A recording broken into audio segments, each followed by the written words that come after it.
Hey everyone, I'm Connor and welcome to my channel, The Closet. If it's your first time here on my channel, I like to talk about all things luxury. So if that's something you're into, I would love it if you could subscribe and hit the bell button so you're notified when I release new videos. And if you're returning, welcome back. So 2021 has been a bit of a funny year because I've bought like an unprecedented amount of things.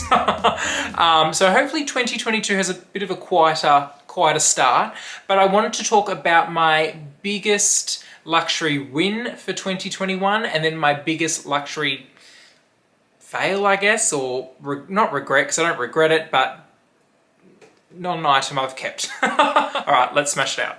All right, so let's start with the item that I regret / got rid of, and that is the Pochette Metis. And I had it in the reverse monogram and I got it, I think, in June or July this year. And I'll give you the backstory as to what happened with that bag. So initially I wanted to get the Pochette Metis in the reverse monogram, and it was just one of those things where I was like, yeah, next time I go into Louis Vuitton, I'll ask for it and they have it, great, sweet, I'll buy it. And after the pandemic, or after the massive lockdowns, the Pochette Metis became more readily available, when previously it was always sold out, you couldn't get it, if you wanted it you needed to pay premium, yada yada yada. But it became a lot more readily available, it was always on the website, you could, get it in the boutique, blah blah blah. So before I had the chance to go into Louis Vuitton and purchase the Pochette Metis, I had a Loewe puzzle bag come through my business, Conrad's Closet, for consignment. And I knew about Loewe, I knew about the puzzle bag, but I didn't really think too much of it because I just thought, oh, like, I don't know enough about this brand, blah, blah, blah. But when this bag came, it was the exact puzzle bag that I purchased for Christmas. So it's the same size, color, everything. It was the exact same. And I fell in love with this bag. Like, I loved the color, it matched things that I wore, I loved how easily the bag was to use, I liked the strap drop, all of the above. But I mentally had my mind set on getting the Pochette Metis still. So I was just like, no, I don't want to keep this bag. I was always getting the Pochette Metis, blah, blah, blah. Famous last words, right? So anyways, whilst I had that Loewe puzzle bag, I ended up just buying it directly off my client. So it was technically mine, but I still had it advertised on my business, Conrad's Closet. And the bag then sold really quickly and I was like, no, but I couldn't have both. So I wanted a bag that was like, the reason why I wanted the Pochette Metis was because I wanted a step up from my Fur La Page bag. So I wanted like a smaller, a more medium-sized everyday bag that was just a little bit bigger. So maybe like, I think 10 centimeters bigger or something in width. I wanted something in reverse monogram because I didn't have anything in that. So then I was like, cool, I'll get the Pochette Metis, but I just should have kept the puzzle bag because I really liked that. And if it's not broken, don't fix it, sort of thing. But anyways, the puzzle bag sold and I was like, oh, well, meant to be. And then I got the Pochette Metis from Louis Vuitton. I sold that bag in a few weeks back, like early December. And this is why it didn't work for me personally. And aesthetics aside, because I love the look of the bag, I love that style, I love the reverse monogram, I loved everything about that bag except when it came to actually using it. I just never wanted to pick it. And I kind of narrowed it down as to why. So first of all, I found that it was a very loud bag for what I wanted. I didn't want... The reason why I love the puzzle bag so much is because it's subtle, but it's still like luxy. Like when you look at it, you don't think, oh, that's just like a throw around bag. Like, it's a luxurious, very nice bag just by the look of it and the quality, but it's subtle. So it's very under the radar. And I honestly do gravitate more towards subtle things, which you probably think is ironic, but I prefer to take more subtle bags.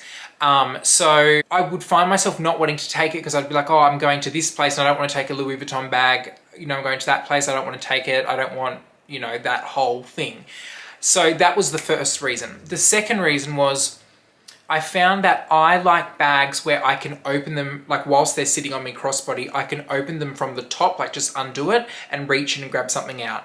And because the Pochette Metis has the flap and the S-lock, you can't really do that. So I found myself, if I wanted to quickly get something in and out, it was a whole big song and dance. Like, you got to lift up the thing, put your hand in, blah, blah, blah. And I felt like it was defeating the purpose of what I actually wanted the bag for, something easy where I can slip stuff in and out of. And yeah, I also found that the bag didn't make great use of the space because the back pocket was deeper than the front pocket, but you kind of wanted to put stuff in the front pocket to use it easily. So I found like it was a bit like off like that. So I just honestly never gravitated towards that bag. In saying that, when I used it, I did like the way it looked, but I just, yeah, like I said, like I didn't gravitate towards it. So I was a bit like, I really was unsure about selling it. And I did give myself about a month. So maybe at the start of November, I was like, no, I want to sell it. But I thought, you know what, I'll give it a month. Dale said, just always have it out and always just take it. Just force yourself to take it. And then if you still don't like it after that, proceed to sell, sort of thing. So I did that, and I got to the point where I was like, oh, I just won't take any bag. I'll just hold my phone and everything. So not good, guys, not good. So I was like, nah, she's got to go. Thankfully, when it came to December, Louis Vuitton had actually removed both the classic monogram Pochette Metis and the reverse monogram Pochette Metis off the website. Or like, not removed it, but had said like no stock available, when leading up to that there was always, you know, for sale, add to cart, whatever. Even in the boutiques, when I just asked off the chance just to see whether or not they had it in stock, and they were like, no, we don't have any. So I thought, okay, well, the stars are aligning, perfect time to sell. So I managed to sell the Pochette Metis for current retail, which is, I think, 3,400 Australian dollars, whereas I purchased it for $3,150 the same year. So I was lucky that I actually made money. I didn't lose any money, but then I was able to purchase the puzzle bag for roughly the same amount, $200 more. So it all kind of comes out in the wash in the end, but that's the reason why I sold that bag, and that is probably the biggest blunder, that's the word we'll use, blunder for 2021.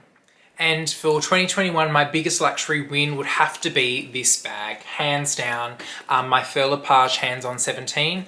I purchased this bag after not even knowing about Fur Lepage, not even knowing about this bag, and I happened to have seen it from a Instagram account that I wasn't even following it. It just popped up in my suggested feed, and it was a guy in America, I'm pretty sure, and he had posted a photo of this bag, and it was the black version, and he had said, I can't remember, I think it was like something like, this bag is so hard to get if you live in America because there's no Fur Lepage boutiques, you've got to go through like distant sales, blah, blah, blah, blah, blah. And I was like, what is this bag? I need to know about it. As soon as there's a challenge involved, like as soon as I'm told, no, you can't get it, I'm like, I want 10. But so I was like, oh, so I had a look, did all the research, and I've put all of this information in a previous video, which I will link up above. But basically I found this bag, and it was available from the Melbourne boutique, which is the only boutique in Australia.